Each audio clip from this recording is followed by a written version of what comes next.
সাগরের চেয়ে সুন্দর পৃথিবীর বুকে আর কোনো দৃশ্য হতে পারে না। তার জন্য বারে ছুটে চলে আসি বঙ্গোপসাগরে, এবং সেই বঙ্গোপসাগরে এসেই কিন্তু আপনাদের মাঝে দুই চারটে কথা বলার চেষ্টা করি। এবং এই দৃশ্যটা দেখতে হলে অবশ্যই আশা রাখবে আপনাদেরকে বাঁশবাড়িয়া ফেরিঘাট, যেটা নতুন করে চালু হয়েছে আপনার সঞ্জীব যাতায়াত করার জন্য। তো আমি ওইখানে এসেছিলাম একটা ব্লগ করার জন্য, এবং ব্লগের পাশাপাশি ক্যামেরার তারা মোবাইল দিয়েও আপনাদের সাথে একটু বললাম, মানে ভাবলাম একটু শেয়ার করি। তো এই বাঁশবাড়িয়া ফেরিঘাটে যারা যারা আসতে চান কীভাবে আসবেন, অবশ্যই আপনাদেরকে লোকেশনটা দিয়ে দিই। সর্বপ্রথম কুমিরা চলে আসবেন।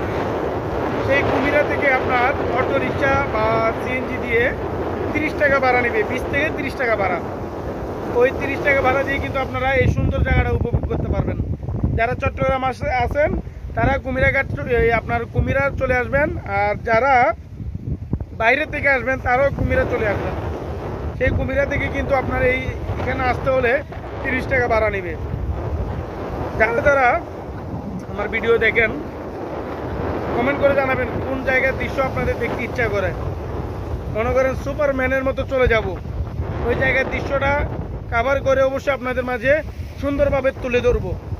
এবং আমার নতুন একটি ভিডিও আসতেছে চট্টগ্রাম থেকে কীভাবে কুমিরা ফেরিঘাট আসবেন, মানে গুপ্তচরা ঘাটে কীভাবে আসবেন। এবং আমি আপনাদেরকে ওই যে আপনার ফেরিঘাট যেটা, ওই ফেরিঘাটটা আপনাদেরকে দেখাবো। সবাই আমার ভিডিও দেখবেন এবং লাইক কমেন্ট শেয়ার করবেন, তাহলে ইনশাল্লাহ সবার আগে আপনার এখানে আমার ভিডিওটা চলে যাবে। সুস্থ থাকবেন, ভালো থাকবেন, আল্লাহ হাফেজ।